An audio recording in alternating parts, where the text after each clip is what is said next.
شنوندگان عزیز تلویزیون سفینه، اینک در فضای متنتن همین موسیقی میخواهیم با شما در ارتباط باشیم و باور داریم که این ترانه دلنشین به شروع روز نوتان تاثیر خوب بگذاشت. بله واقعا نوازش زیبا، سرود زیبا، محیط زیبا، خانمان زیبا، دیگر از این دیده خوشبختی چی شده میتواند؟ بله رامیز، این بانوان زیبا از انسامبل چمن فیلارمونیای دولتی تاجیکستان هستند. بله دوستان ارجمند، این زمان ما با استودیو تلویزیونی سفینه دعوت کرده ایم رهبر انسامبل چمن فیلارمونیای دولتی تاجیکستان به نام اکا شریف جورایف، آوازخوان شناخته بانوی هنر محرمه شریفова. خوش آمدید به استودیو تلویزیونی سفینه، نور و صفا آوردید. صبحتان بخیر باشد. چون ما جوانان در روحیه وطن دوستی تربیت می‌یابیم، می‌خواستم این صبح اطراف زیبایی‌ها، آبادی و سازندگی وطن کمی برای ما قصه کنید. سر اول من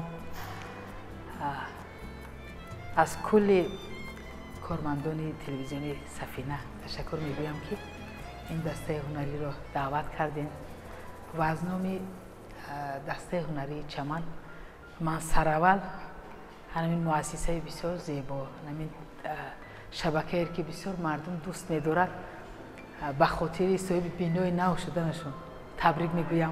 تشکر. چون که هر یکی ما افتخار می‌کنیم وقتی که یک آبادی و زیبایی رو می‌بینیم و همیشه شما در دل مردم شادی می‌آورید، همیشه با برنامه‌های رنگینتون در دل مردم جا گرفتید و خرسندی مردم همیشه نفس شما است. و ما هم امروز با شکرگزاری از این وطن زیبا، با داشتن چنین وطن زیبا تاجیکستان صاحب استقرار همیشه کوشش میکنیم کل هنرمندان با دسته هنری با جوانان همیشه پای تولید سرود و ترانه‌های نو باشیم، همین وطن زیبا را وصف کنیم، افتخار از این وطن داشته باشیم. اکنون بیننده عزیز تلویزیونی سفینه و خصوصا آنهایی که سرود و ترانه‌های شما رو بی‌نهایت دوست می‌دارند و انتظار می‌کشند، این زمان با دیدن شما بسیار خوشحال شدند و باوری دارم که بی‌صبرانه انتظار هم هستند که کی محرمه شریفova برای ما یک ترانه دلنشین رو زنده زنده می‌کنه. سلامت باشید. تشکر براتون. راستی من امروز یک مسئولیت بلند که بر دوش من افتاده است، همین دسته هنری چمنی بانوان فیلارمونی دولتی تاجیکستان به نام اکا شریف جورایف، امروز من با یک مهر محبت وقتی که واردی همین دسته هنری شدم، بسیار میخواهم که امروز همین جوانان بسیارتر سرود خوانند. امروز من در پی سرود ترانه هستم که جوانان وصف کرده، جوانان اجرا کرده باشم. کفی دو پای من، کفی دو پای من، تو را به بوسه میزند قدم، زمین مادری من، وطن وطن وطن، مرا چو خون خشتن، مرا چو خون خشتن، تو قطره قطره در بدن، زمین مادری من، وطن وطن وطن، زمینی مادری من، وطن وطن وطن. تشکر زیاد، صدایتان خسته نباشد. اکنون از نقشه های انسامبل برای بیننده کمی حرف بزنید. در نزدیکی ها چی نقشه ها دارید؟ بغیر از اون که برای من یک مسئولیت بلند بر دوش افتاده است، ولی اندکی ترس هم در دل افتاده است. چرا؟ چون که این دسته هنری یعنی که انسامبل رباب نوازان فیلارمونی دولتی تاجیکستان که بعد از سال 1988 نام انسامبل چمن را گرفته است، یک تاریخی 85 ساله دارند. یعنی از سال 1936 همین انسامبل تأسیس یافته است و اولین دسته هنری زنانه کسبی است و امروز همین جوانان، همین هنرمندان دوام دهنده هنری استادای پیشین هستند. این دسته هنری این انسامبل هست که از بسیار استادان نوتکرار ما نابغه های هنری ما هنر استعدادشون همین در ساحه صنعت از همین دسته هنری آغاز کردند و بسیار میخواهم که یک برنامه مکمل رو با همین دسته با همین جوانان تأسیس بکنم، یعنی که با ترانه‌های نو در نزد مردم مهمون شوم، یعنی که با معرفی سرود و ترانه‌های نو قدی انا اون وقت من میخواهم که پرتر گپ بزنم و امروز فقط میخواهم بگویم که زمانی بود که انا این دسته هنری رو آهنگساز معروف، کامپوزیتور معروف زیادالله شهیدی رهبر بودن. پس از این استاد بسیار استادان بی‌بها بودن. من باز میگم که بدتر میگم آوازخوان‌های هنرمندای در این انسامبل فعالیت کرده بودند که مثل شادروان استادان شایسته مولا جانور، هنرمندان خلقی تاجیک شایسته مولا جانور، پای مسلمه باقی و استاد عزیز جورابک مرادوف، شادروان هنرمند خلقی استاد ظفر نازیموف، شادروان اپای نگینه رؤوف، اپای نقره رحمت و همین هنرمندای بسیار اصیل در همین دسته اولین ترانه‌هاشون تولید کردن و با مردم همیشه یکجا بودن و منم امروز بعداً از سال 95 که این دسته راهبری هنرپیشه خلقی تاجیکستان اپای حیاتوی مومنه را داشتن، در همون دوره همین انسامبل بسیار رشد میکرد. بعداً گمان میکنم که پرچم بردار همین دسته هنری از آوازخوان‌ها همین اپای بسیار نازنین اپای نوربیبی جورایو هستند، صدق حسن و هستند، اپای سلامت، اپای شریف هم. امروز من چی میخواهم؟ من میخواهم که با همین استادان هنرمندان جوان رو دعوت کنم و من خزینه همین انسامبل رو آموختم.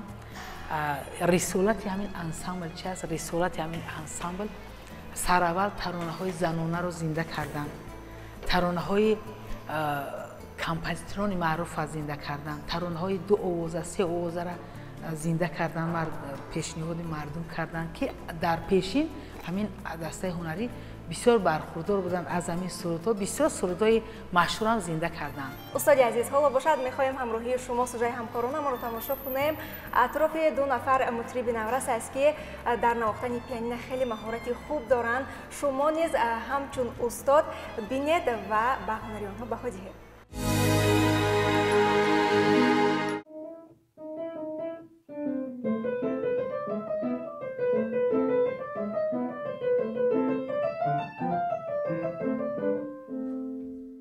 در مؤسسه دولتی مکتب بچگانه موسیقی رقم 5 به نام امینجان شکوهی کودکان نورسان در سمت‌های گوناگون صنعت تعلیم و تربیت کرده می‌شوند.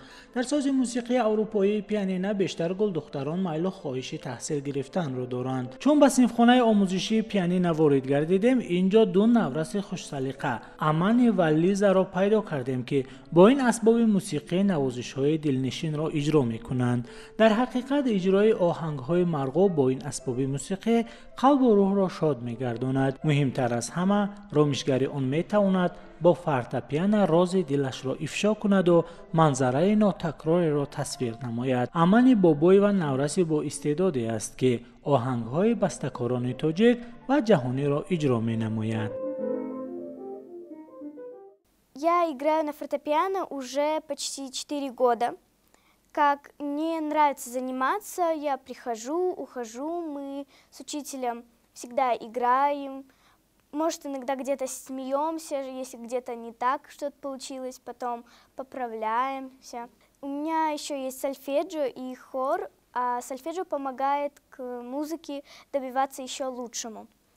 И мне это все нравится, и я даже не думаю о том, что будет в прошлом, я буду продолжать, а что будет в прошлом, я узнаю. Я играю много всего, как вот что мне дадут, то посмотрим, какого это композитора, как я это сыграю, сколько четвертей, сколько будет там мелодий, и если мне дадут, я это должна буду сыграть. برای نازکی‌های آهنگ و موسیقی را آموختن نورسان البته آموزگاران کمک می‌رسانند. هر یک نوت با ذوق بلند درس گفته می‌شود تا حواس و حوصله خواهشمندان زیاد گردد و به موسیقی ژرف‌تر وارد گردند و آینده خود را از امروز بسازند. آموزگاران ابراز می‌دارند که برای از خود کردن هر یک موسیقی پیش از همه مهارت شنوایی و خواهش زیاد داشتن لازم است. در سیمای این گل دختران مطربان آینده‌دار به نظر می‌رسند، زیرا هر یک نوازش آنها از صدق اجرا کرده می‌شود. لیزا بند و با انگشتان معجزه‌کارش به دلها شادی می‌بخشد. Мне здесь нравится, я прохожу разных композиторов, Баха, прохожу Чайковского, прохожу многих композиторов. Я уже здесь 5 лет, у меня есть сольфеджио, хор. На сольфеджио мы поем, играем двухголосные, трехголосные пьесы, поем верхний голос, нижний голос. И мне это все нравится. На хоре мы поем распевку, поем какие-нибудь веселые разные песни, таджикскую, может, поем песню. На музыкальной литературе мы проходим композиторов, узнаем о Бахе и о многих разных композиторов. بیشتر با فورتپیانو و یا پیانین یکنوازی به نظر می رسد، اما آموزگاران کوشش می کنند که مطربان نورس گروهی یک نوازش را اجرا نمایند تا ذهنشان خوب گردد و دانششان از لحاظ موسیقی بهتر. در مؤسسه دولتی مکتب بچگانه موسیقی رقم 5 به نام امینجان شکوهی آموزگاران کوشش میکنند که با خوانندگان بیشتر تمرین کنند تا آنها توانند ضمیمه خوب موسیقی را از این درگاه هنر و صنعت بگیرند و آینده در این سمت نفران شناخته گردند.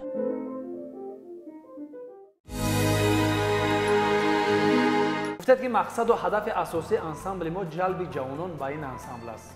از شوق و ذوق جوانان، از شوق و ذوق گل دختران بگویید که به ساحه صنعت چگونه است؟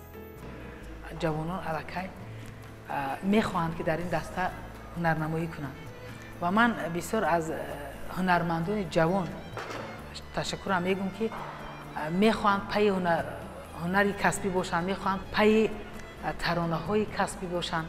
ما با یک ترانه پیشین که نام دارد شیرین با شعر استاد میرشکر، آهنگ از غلام حیدرов و همین ترانه بود که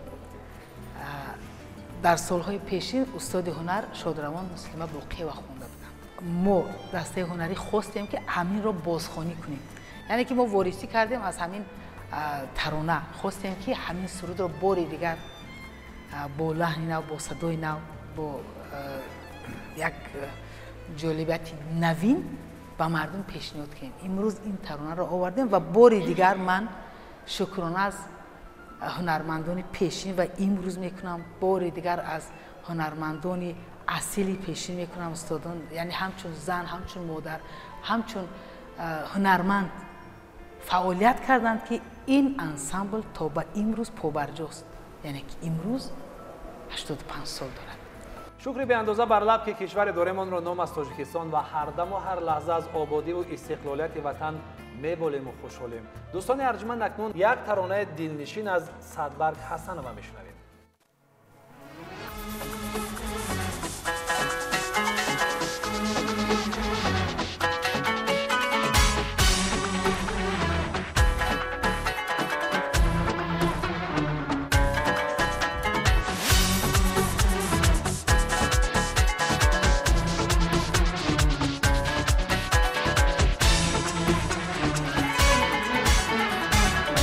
تاجیکستان من نخواهم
من فکر میکنم که مادران تاجیک بانوان تاجیک هم با کار خود وقت می‌یابند و هم برای نزدیکان و پیوندانشان صبحانه آماده کردن را همین طور نه؟ بله. تشکر زیاد برای اشتراک کردن در برنامه صبح خیر تاجیکستان. تشکر برای اینکه وقتی قیمتی خود را دریغ نداشتید و با برنامه ما آمده شرکت ورزیدید و تمنا میکنیم که صدایتان خسته نباشد، همیشه در قله‌های بلند صنعت بمانید. دوستان ارجمند، بیایید در پس منظر این گفته‌ها بخش صبحانه را با هم ببینیم. бонвони азиз, барои аҳли оила субҳгоҳон метавонед аз дастурамали имрӯзаамон низ истифода баред. бо диққат бошед. ба мо лозим меояд помидор, ҳасиб, панир, нон ва дигар маҳсулоте ки шумо феълан мебинед. дар зарф 3 дона тухм, намак, хокаи мурчи сиёҳ ва 500 мл ширро якҷо лад занед. акнун нонро дар тухми ладзада тар карда дар қолаб бимонед. қолабро ҳатман равғани маска бимолед.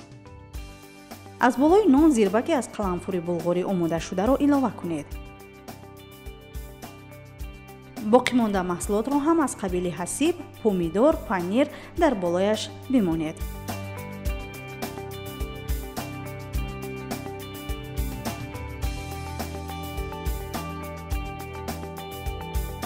ҳамаи маҳсулоти лозимаро такроран анҷом диҳед.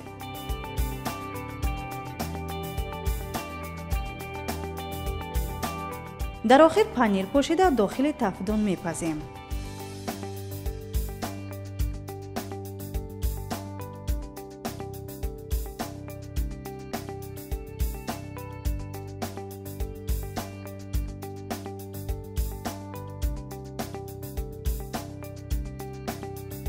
дар субҳонаи дуюм дар аввал метавонед барги ҷаъфариро бо чормағз, сирпиёз, қаймоқ ва панир дар чунин таҷҳизот майда кунед.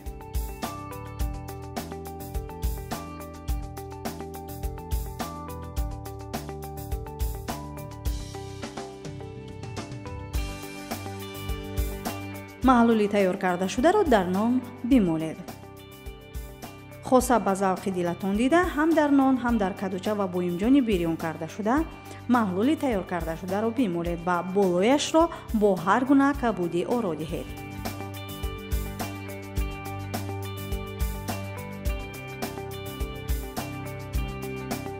тарзи омода кардани субҳонаи сеюм низ ҷолиб аст. субҳонаро дар ду шакл метавонед омода кунед. дар яке тухм, орд, шакар, мавиз истифода баред, дар дигаре тухм, орд, панир ва ҳар гуна кабутӣ якҷо кунед.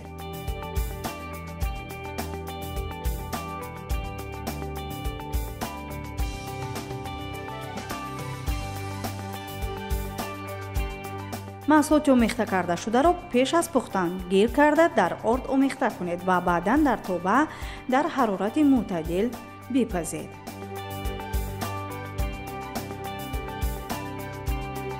ҳамон тавре ки дидед аз маҳсулоти лозима ду намуд субҳона омода кардем. нафароне ки шириниро дӯст медоранд метавонанд дар маҳсулот шакар якҷо кунанд. ин буд 3 субҳона пешниҳодатон. бо иштиҳо бошед.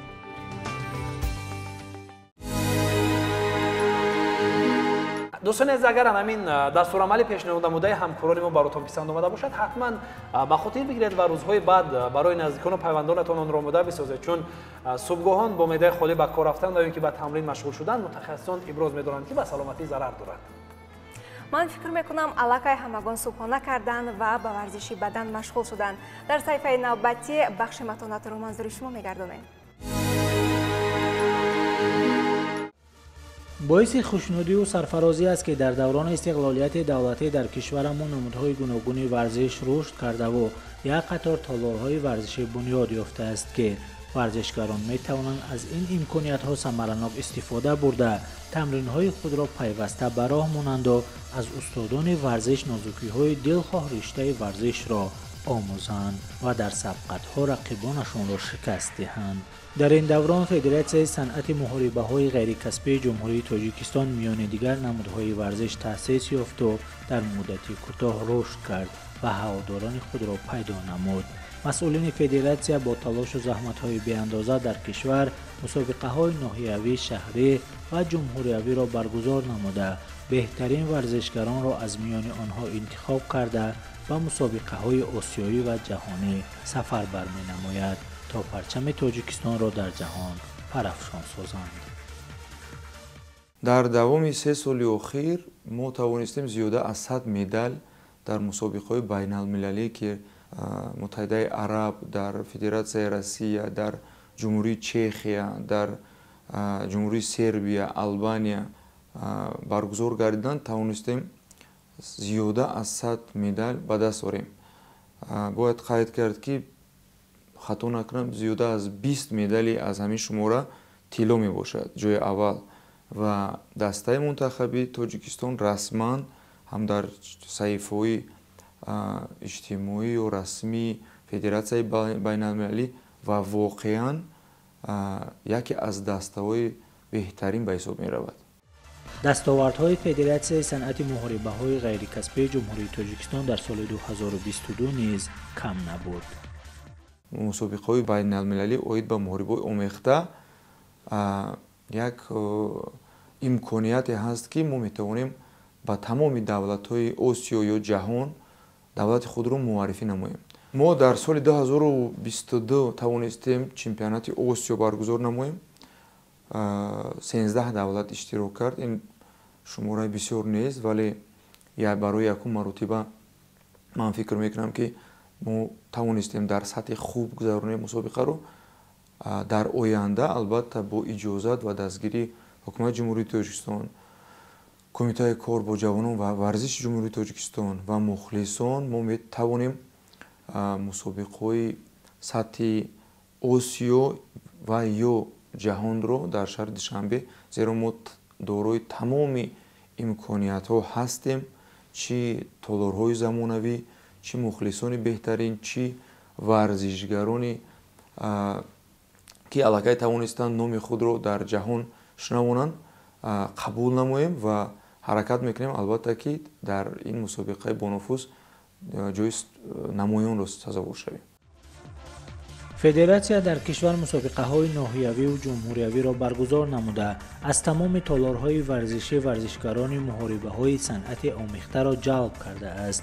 در این برابر مسابقه‌های آسیایی را نیز در طول فعالیتش در تاجیکستان برگزار نموده ورزشکاران آسیا را با شرط و شرایط و امکانیت‌های ورزشی در کشور آشنا ساخته است. چمپیونات جهان اوید به محاربه آمیخته که سال 2023 ماه نوامبر در شهر تیران آلبانیا برگزار گردید، ما توانستیم دست جمعانه جای اول را اشغال نماییم.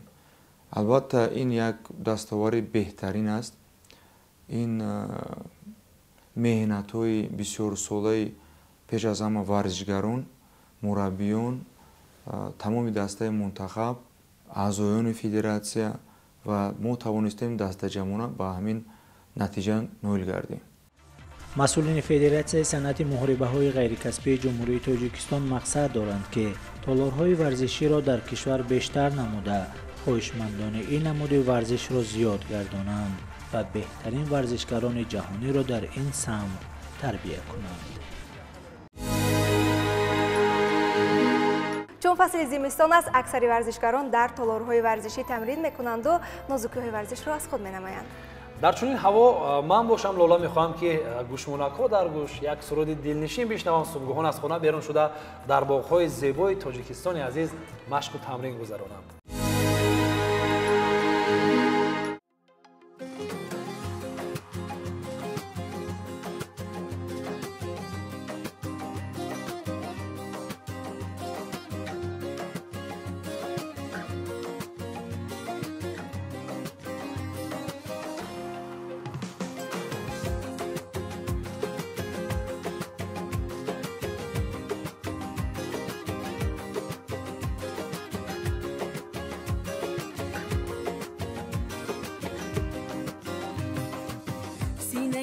tomchilagan ko'z yosh muhabbatimga bo'ldi sirdosh zo'ringga bermadim bardosh yuragimga tegdimi tosh yuragimga tegdimi tosh ko'killarim gullar taraydi shahlo ko'zim yulduz sanaydi yurakkinam sog'inadi bir sen bilan ovunadi bir sen bilan ovunadi ay yalli yalli yalo ay yalo demasman ey yalinganing bilan o yarim demasman ey yalli yalli yalo yalo demasman ey aytganimni qilmasang yorim demasman ey ay yalli yalli yalo yalo demasman ey yalinganing bilan ham yorim demasman ey yalli yalli yalo yalo demasman ey aytganimni qilmasang yorim demasman ey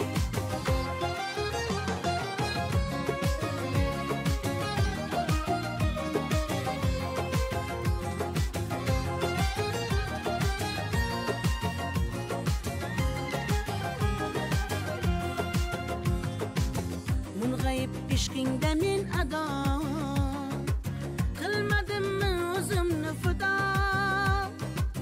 visolga yetmasa gado bulbul ishq qilar navo bulbul ishq qilar navo ko'killarim gullar taraydi shahlo ko'zim yulduz sanaydi yurakkinam sog'inadi bir sen bilan ovunadi sen bilan ovunadi ay yalli yalli yalo ay yalo demasman ey yalinganing bilan o yorim demasman ey yalli yalli yalo yalo demasman ey aytganimni qilmasang yorim demasman ey ay yalli yalli yalo yalo demasman ey yalinganing bilan ham yorim demasman ey yalli yalli yalo yalo demasman ey aytganimni qilmasang yorim demasman ey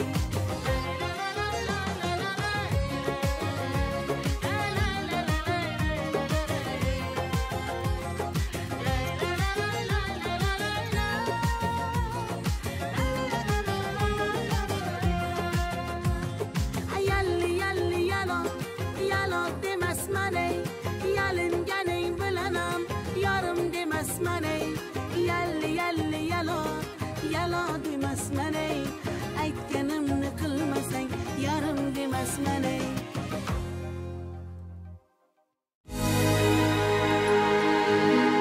мегӯянд ки мусиқӣ ба рӯҳу равони кас таъсири мусбат мерасонад ва баъзан торҳои асаби моро ором мекунад. бале чун атрофи илми равоншиносӣ сухан меравад мехоҳем меҳмони навбатиро ба бинандагон маърифӣ кунем. бале дӯстони арҷуманд, меҳмони навбатии мо ҳастанд мудири кафедраи психологии умумии донишгоҳӣ Низомиддин Саидов. хуш омадед ба студияи телевизиони Сафина. сафо овардед. субҳи зебои диёр баротон муборак. ташаккур. акнун устоди азиз, мо тасмим гирифтем имрӯз ҳамроҳи ҳамкорони худ ки атрофи вақт каме ҳарф бизанем, чун вақт хеле зуд гузар аст ва аз ҳама қиматтарин неъмат барои инсон ин вақт аст. лутфан барои бинандаи мо чанд сухан бигӯед аз гузашти вақт. албатта вақт тез гузаштан ва ё дер гузаштан аз ҳолати зиндагии инсон вобастагӣ дорад.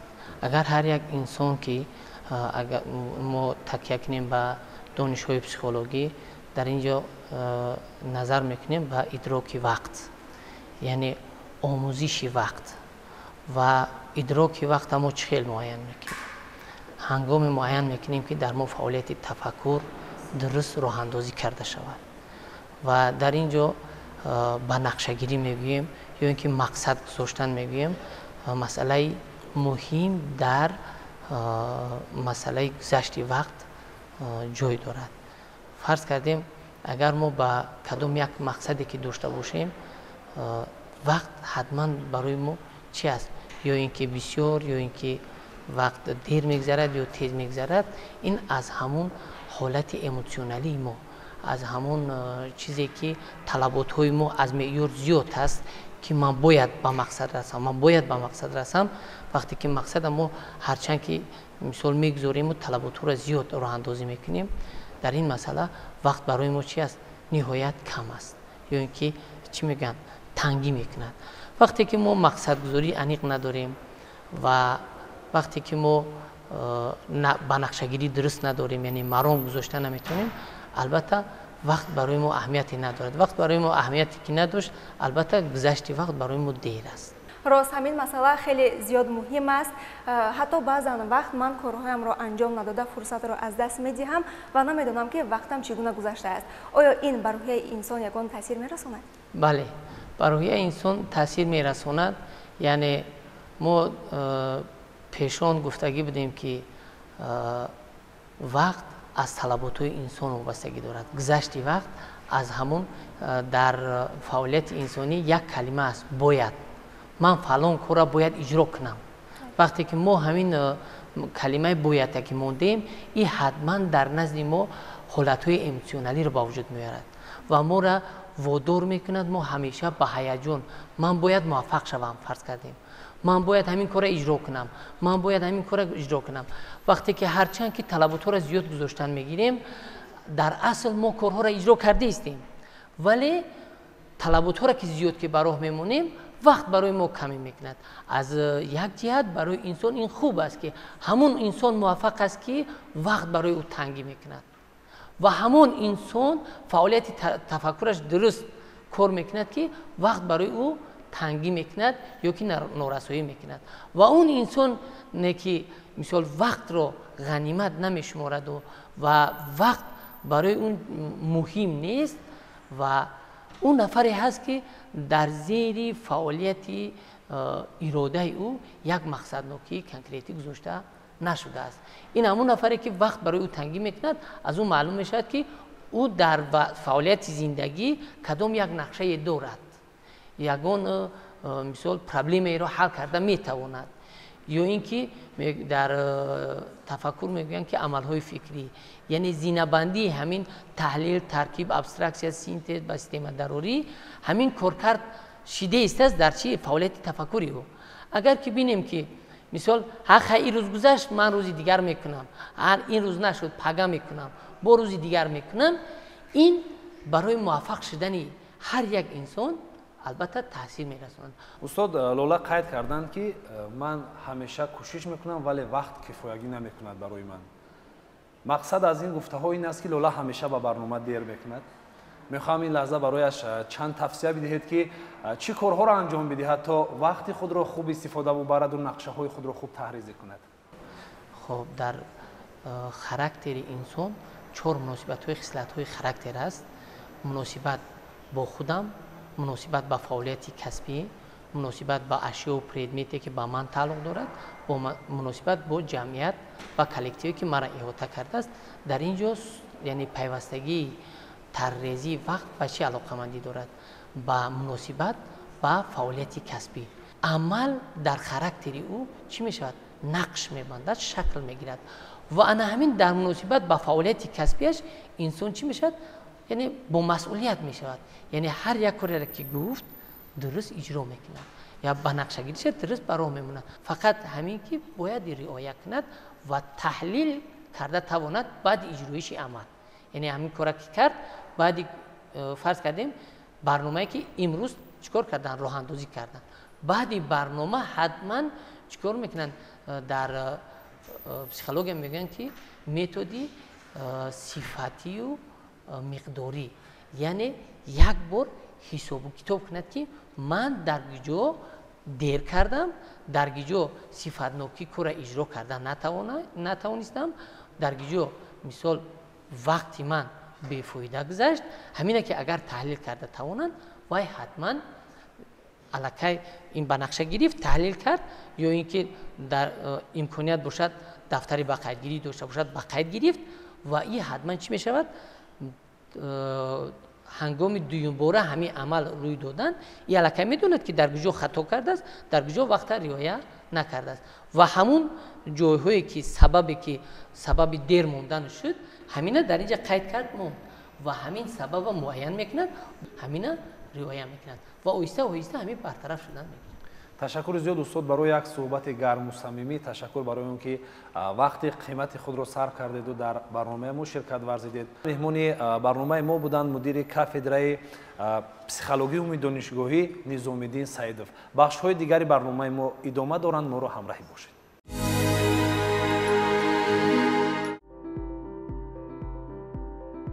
дар ҳаёту зиндагии инсоният барои зиёд кардани насл оила барпо менамояд ва яке аз хушбахтии падару модар ва аҳли оила ба дунё омадани фарзанд аст. ҳангоме ки аввалин тифлаки худро ба даст мегирем, худро нафари солим эҳсос менамоем ва тамоми ҳастиамонро баҳри тарбияи фарзандамон мебахшем. аммо дар зиндагӣ боз бо нафароне рӯбарӯ мегардем ки аз надоштани фарзанд худро нороҳату дилшикаста мешуморанд. аксари одамоне ки аз мушкилоти безурётӣ шикоят мекунанд, онҳо бемории модарзодӣ надоранд. дар натиҷаи омилҳои беруна ба чунин мушкилӣ рӯбарӯ мегарданд.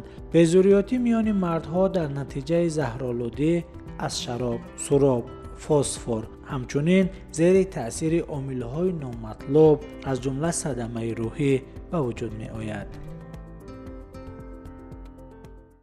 яъне ки зану шавҳаре ки бори аввал оиладор мешаванд, муддати 9 моҳ то 12 моҳе ки оиладор ҳастанд, дар давоми 12 моҳе ки оиладор ҳастанд, бе истифода бурдани маводҳои зидди контрасептӣ, яъне ки зидди ҳомиладорӣ хонадор мешаванд, фарзанд ба вуҷуд намебиёяд, ки ҳомиладор намешавад оилавашон, ина бенаслии мардона мегӯянд. яъне ки бенаслии мардона чӣ дар зан бошад, чӣ дар мард бошад, бенаслӣ мешавад. бенаслӣ метавонад ҳам аз тарафи мард бошад, ҳам метавонад аз тарафи зан бошад. метавонад якҷоя ҳам мушкилот дар зан бошад, ҳам дар мард бошад. ин сабабҳо дорад. сабабҳои безурётӣ бештар ирсӣ ҳам мебошанд, яъне аз насл ба насл мегузарад. баъд дуюмин ин факторҳое мебошад, омилҳои айни ҳамин шабонарӯз ки бемориё, вирусу инфексияе ки беяд зиёд шудааст, он таъсири худро дорад барои безурётӣ. яъне он хӯроквориҳое ки айни ҳол ин шабонарӯз мо истифода мебарем, яъне бисёртар аз химияҳо истифода бурда мешаванд, ё ки гормонҳои ҳормонҳое ки илова мешавад дар хӯрокҳо барои зебёгияти хӯрокҳо сабабҳои безурётӣ бошад ин шабонарӯз.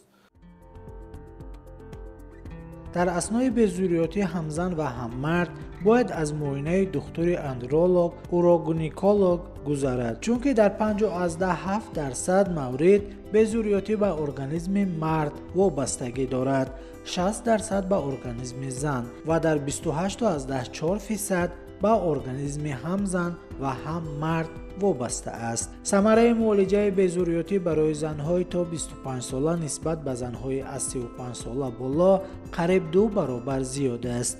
безурётӣ дар осоишгоҳҳо ҳамчунин борои физиотерапия дармон мебахшад. бо пеш рафтани илми тиб имрӯзҳо ҷарроҳӣ, табобат ва ё муоина кардани ҳамаи бемориҳо тариқи технологияи муосир ба роҳ монда мешавад.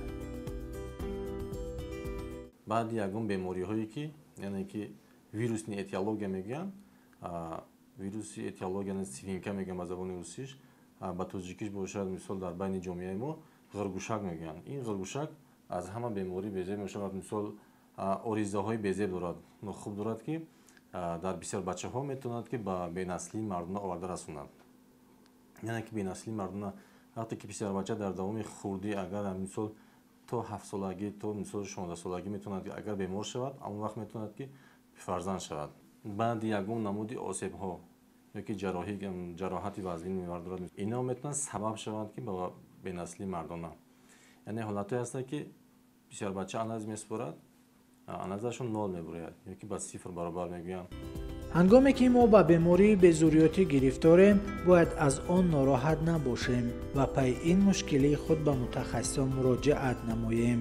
ояндаи дурахшони худро умедвор шавем ва аз ноумедӣ қадам ба сӯи хушбахтиҳо гузорем.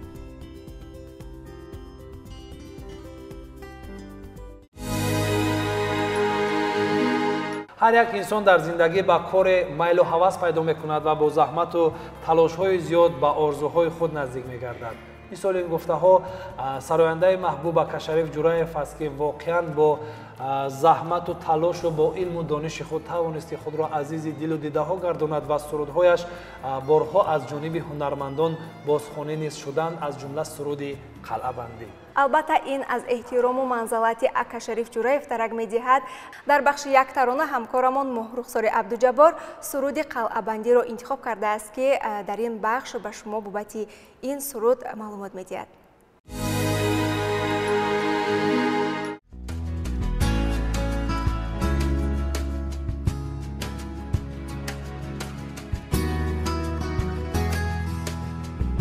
سلام. آهنگ و ترانه‌های مرغوب و مضمونی بلند داشته هرگز از خاطرها زدوده نمی‌گردد و حتی اکثر وقت آن را زیر لب زمزمه می‌کنیم. همین ذوق زیبا و ارج گذاشتن به صنعت سرایندگان مرغوب تاجیک ما را وادار کرد که یک ترانه تاجیکانه را انتخاب کنیم و بابتش سخن گوییم. بعد از این هرگز نبی ندید چو غمخواری دیگر، همچون من میخواره مثل تو خماری دیگر. بله عزیزان، سرود قلعه بندی در بخش یک ترانه انتخاب گشته است. شعر از شاعر شیرین بیان حافظ شیرازی بوده اولین بار از جانب استاد صنعت تاجیک اکا شریف جورایف در شکل کلاسیکی پیشنهاد گشته است. بس نمیدانی ما جز عاشقی کاری شوقی داریم چند دانه کی می از دستی آن این میخوریم و باز میخوریم و باز میگویم و یک باری میخوریم و باز میگویم و یک باری. سراینده به همتا صنعتکار کسبی برهان محمد قلو اولین شده سرود قلعه بندی را بازخوانی کرده است. اجرای این ترانه دلانگیز از جانب برهان محمد قلو با هماهنگی ارکستر صورت گرفته است. ای حضور مقدمت در زندگی برهان من مرده بودم زیده‌ام کردی بیای جان من مرده بودم زیده‌ام کردی بیای جان من بحر پابوسی تو هر جا سبزه سر میکشی بحر پابوسی تو هر جا سبزه سر میکشی. این ترانه شهرت و محبوبیت خاصه را در کشور و بیرون از آن با واسطه صنعتکاران کسبی دریافته است. اسماعیل نظری استاد صنعت تاجیک در روزهای فرهنگی تاجیکستان در فرانسه سرود قلعه بندی را سراییده است. هر که جام خورد آوازی به گوشی نازکش با تپی سر میکشید آنجا دلی نالانی من با تپی سر میکشید آنجا دلی نالانی من. سرود و ترانه هایی که از جانب سرایندگان به طور حرفه‌ای سروده می شوند نه تنها به قلب هواداران وطنی راه می یابند بلکه مخلصان و صنعتکاران خارجی نیز کوشش بازخوانی کردن آنها را می نمایند. بینندگان عزیز، سرود کلاسیکی قلعه بندی با آهنگ استاد اکا شریف جورایف با صدای زنده و زبان تاجیکی از جانب هنرمند ژاپنی مشو کامازاکی و هنرپیشه های شناخته تاجیک مدینه اقنظر و سراج‌الدین جورایف و فردوس هاشیموف زیبا و شنیدنی پیشنهاد گشته است.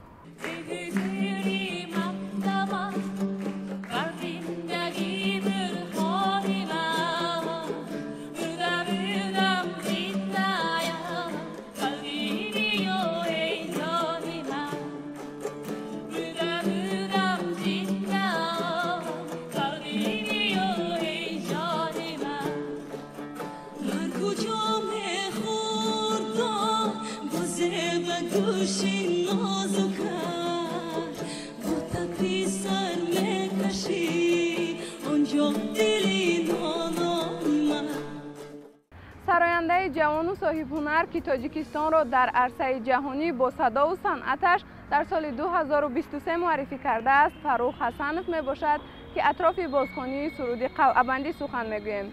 فروخ حسنوف سرود قلعه بندی را در شکل کلیپ کنسرت که در قلعه حصار شهر حصار نواربرداری کرده و پیشنهاد مخلصان نموده است و بسیاری ها از این کلیپ خوب پذیرایی کردند.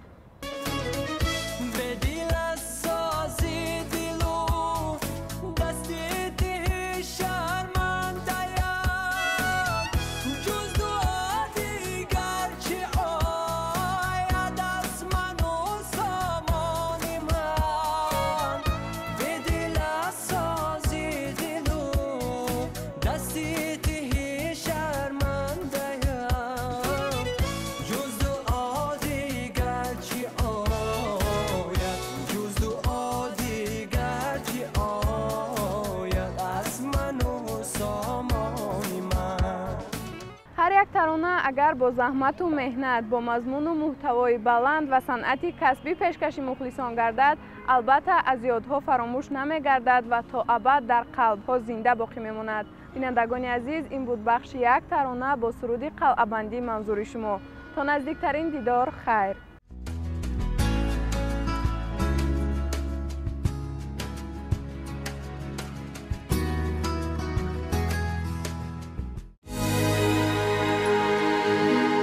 در همین فضای ترانه و سرود برنامه صبح را انجام بخشیم و باور داریم که روحیه شما دیگر شد و قلبهایتان شادی را دریافت. با همین تنتنه خوشحالی و فرحمندی به شما خانوادگی تمنا میکنیم.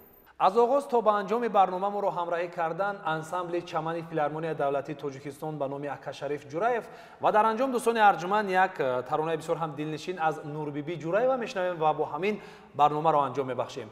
بخت و سعادت نصیبتان دوستان ارجمند. خیر.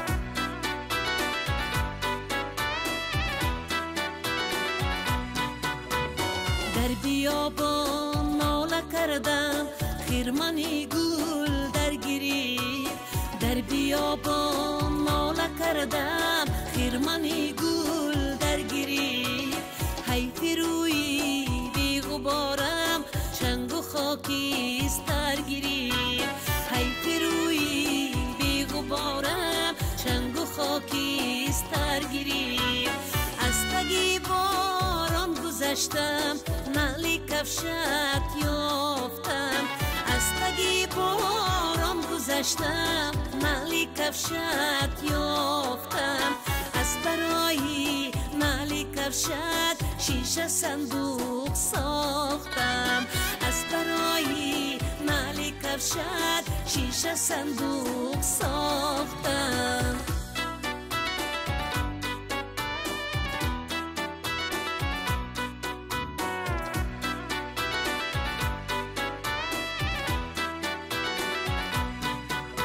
شیشه صندوق جان تصدق خانه مهمان آمده شیشه صندوق جان تصدق خانه مهمان آمده از بخارا یک جوانی ماهی تابان آمده است از بخارا یک جوانی ماهی تابان آمده است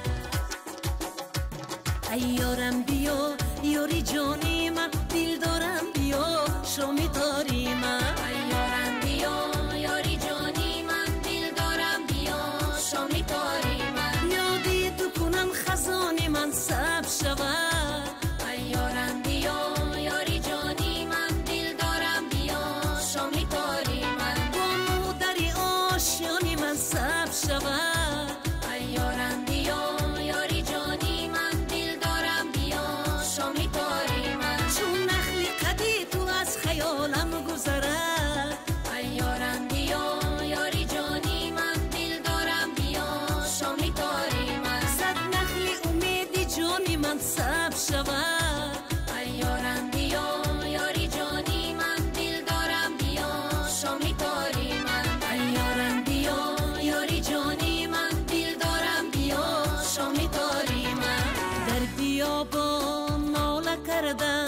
خیرمنی گل در گریب در بیابان ناله کردم خیرمنی گل در گریب حیف روی بی غبارم چنگ و خاکیستر گریب